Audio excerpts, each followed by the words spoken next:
Next up, what is the second question here? What is the second question? Signs and symptoms. ABD. ABD, it's a mental illness. ABD, it's a mental illness. It's called acute behavioral disturbance. It's got different name.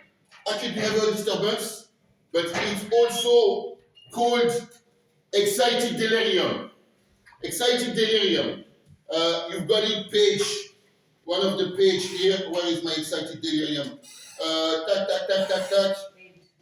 Page 8. Yeah, so there, excited delirium, exactly on the top of the page 8. So, sorry about that. So, guys, acute behavioral disturbance, or called ABD, or called excited delirium. And the second one is psychosis. Psychosis. They are mental illness, right? So, guys, have a look. Hey. For those mental illness, they are asking us what is the signs and symptoms. So for ABD, we have high temperature. We have bizarre behavior, strange behavior. Yeah, the guys are.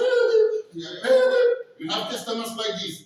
Yeah, oh, what's going on? Oh, what's wrong with this guy? Yeah.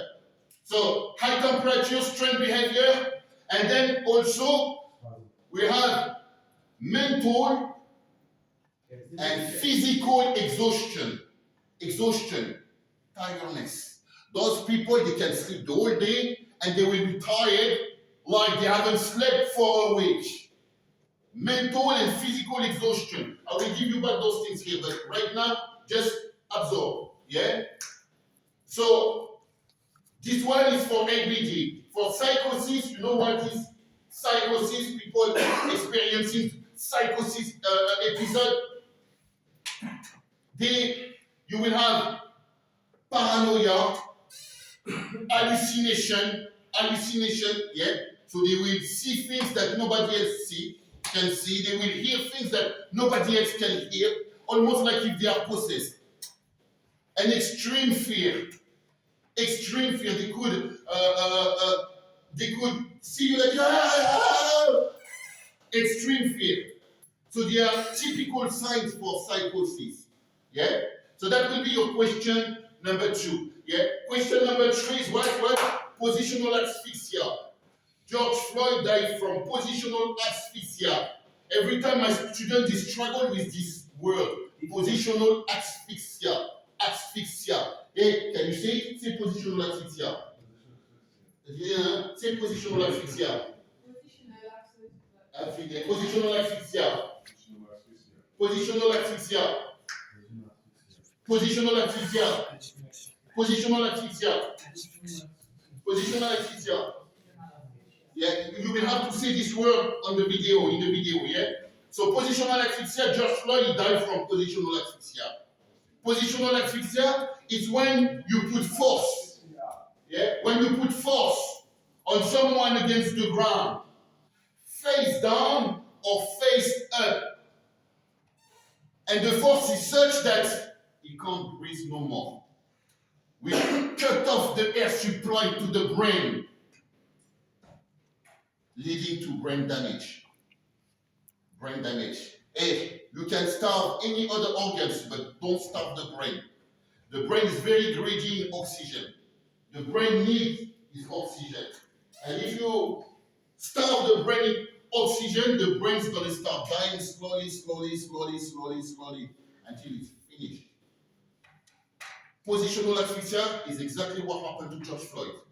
And that's the perfect example of misuse or abuse of force by the authority or by people who are supposed to protect members of the public.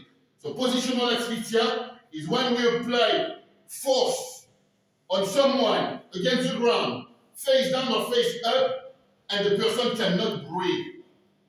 We cut off the air supply to the brain, and this will lead to a brain damage. Positional asphyxia. The next question will be what? The risk for prolonged physical intervention. Guys, the physical intervention, they has to be very quick, very fast. We are not going to spend 100 years on holding someone. No. Very, very quick, short, brief. The longer you use those restraints, and the higher the risk will climb. So there is risk, same thing, risk of death, risk of disability or serious injury or life-changing injuries. That is the type of risk that we are talking about.